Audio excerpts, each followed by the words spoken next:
यकीन जानिए आइंदा भारतीय फौज जो है वो पूरे पाकिस्तान को अपनी चरागाह बना लेगी।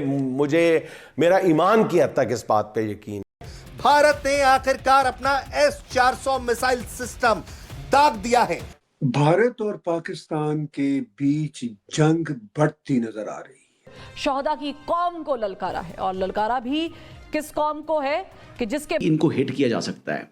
पाकिस्तान के ऊपर इस हवाले से हिंदुस्तान की डोमिनेंस जो है वो उसने जाहिर की है।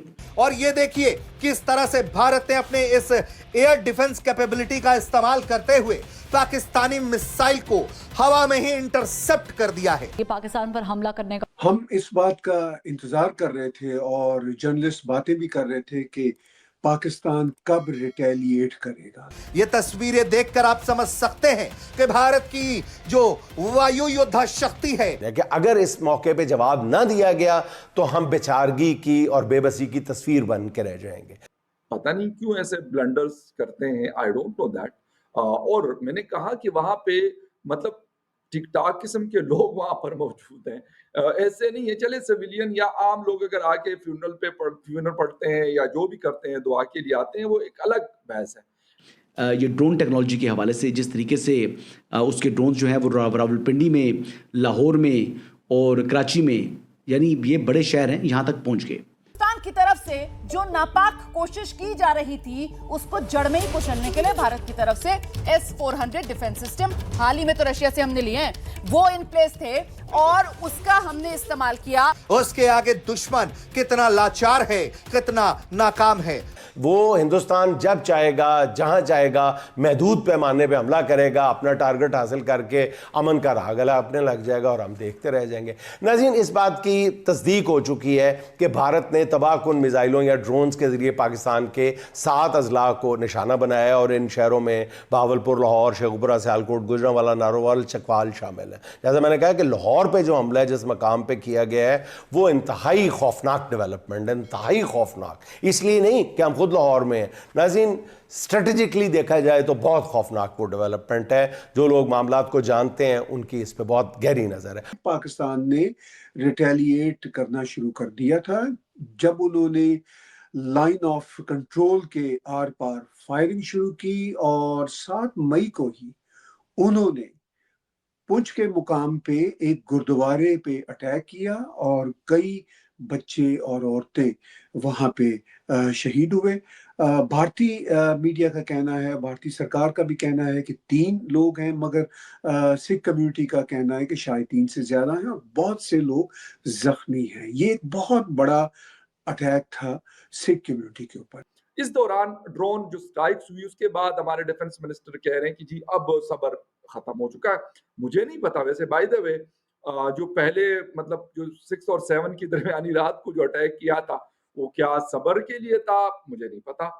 ये वो डिफेंस मिनिस्टर साहब बता सकते हैं कि जो उन्होंने इतनी सारी जगहों को निशाना बनाया तो क्या वो हो सकता है। दूसरी बात ये की जा रही है कि जी ड्रोन्स जो है इसलिए उन्होंने भेजे हैं कि वो लोग डर गए। एक तरफ तो पाकिस्तान सिखों के साथ यकजहती, सॉलिडेरिटी की बात करता है, लेकिन उन्होंने जो अटैक किया, जो सबसे पहला बाज़ाब्ता बड़ा अटैक किया, वो सिख गुरुद्वारे पे किया जिसका कोई लेना देना नहीं था। इंटरनेशनल प्रेशर्स जो है वो आपको मालूम है कि आते हैं, वो यही कह रहे थे कि जी अमन को ख़तरा हो जाएगा, मामला एस्केलेट हो जाएगा, जंग बढ़ जाएगी, दोनों न्यूक्लियर ताकतें हैं, इससे खित्ता नहीं बल्कि पूरी दुनिया का जो है वो अमन तबाह हो सकता है, जो कि बात दुरुस्त है। लेकिन उसके बाद फिर हिंदुस्तान की जानिब से जो ये जारियत जारी है, इस जारियत के बाद फिर पाकिस्तान का एक दफ़ा फिर दुनिया में पाकिस्तान के पास एक मौक़िफ़ आ गया है कि हम ने तो ठीक एस्केलेट नहीं किया, हम खामोश हो गए वाले मास्टरमाइंड का खात्मा कर दिया। तब तक पूरी कौम के कलेजे को जब तक ये नहीं कहा जाएगा उस वक्त तक नाज़रीन पूरी कौम के कलेजे में ठंड नहीं पड़ सकती। और दूसरी बात यह है कि भारत ने पाकिस्तान पर हमले से पहले किसी आलमी दबाव या अखलाकी सबक को या धोस और धमकी को या किसी भी तरह के दबाव को कबूल नहीं किया। वो किसी की सालसी मानने को तैयार नहीं, बल्कि आलमी बैंक की सालसी में होने वाले मुआहदे को फाड़ कर फेंक दिया। नाज़रीन, भारत के अब मिसाइल हमलों का बर वक्त जवाब ना देने का ही नतीजा ये निकला है कि गुज़िश्ता रात से फिर भारत ने अपने हमलों की नौयत जो है वो बदल दी है और अब पाकिस्तान के 9 शहरों पे ड्रोन लॉन्च कर दिए उसने। अगरचे दुश्मन के इन ड्रोन्स को गिराया जा रहा है, मगर ये ड्रोन किस तरह लाहौर, गुजरांवाला, चकवाल और कराची तक पहुंच गए। हमारे हुक्मरानों की कमज़ोरी से भारत अब पाकिस्तान के साथ नाज़रीन कमोबेश वही सलूक कर रहा है जो उसने कभी भूटान के साथ भी नहीं किया था। पाक फ़ौज के तर्जमान दूसरी तरफ बार बार कौम को बता रहे हैं कि दुश्मन की एक एक हरकत नोट की जा रही है और उसका जवाब देने की पूरी सलाहियत भी हम रखते हैं। लेकिन फिर हमारी सरकार की ऐसी बेबसी क्यों है? यहाँ दोस्तों, भारत का एक्शन अभी चालू है, ऑपरेशन सिंदूर अभी चालू है, क्योंकि पाकिस्तान को पहले ही चेतावनी भारत ने दे दिया था कि हम आपके आतंकी ठिकानों पे हमला कर रहे हैं। तो अब कोई उधर से अगर हमला होता है तो फिर इधर से डबल हमला और पाकिस्तान को ये भुगतना पड़ेगा। तो पाकिस्तान ने रात में बहुत सारे ड्रोन और मिसाइल से भारत की टेरिटरी में घुसने का कोशिश किया, लेकिन भारत का जो S-400 डिफेंस सिस्टम है उसने हवा में ही बहुत सारे ड्रोन और मिसाइल को हवा में ही तहस नहस कर दिया और पाकिस्तान का जो J-17 फाइटर जेट्स है उसको हवा में ही 3-4 को मार गिराया। ऐसा बताया जा रहा है कि F-16 जो अमेरिका का है उसको भी मार दिया गया है। और उसके बाद भारत ने रिटेलिएट करते हुए कराची, इस्लामाबाद, लाहौर इस जगह पे ड्रोन से, मिसाइल से ताबड़तोड़ रात से ही हमला शुरू कर दिया है, क्योंकि भारत ने, जैसा कि मैंने बताया कि पहले ही चेतावनी दे दिया था कि अब उधर से कोई भी एस्केलेशन या फिर हमला नहीं होना चाहिए, लेकिन पाकिस्तान ने ये नहीं माना।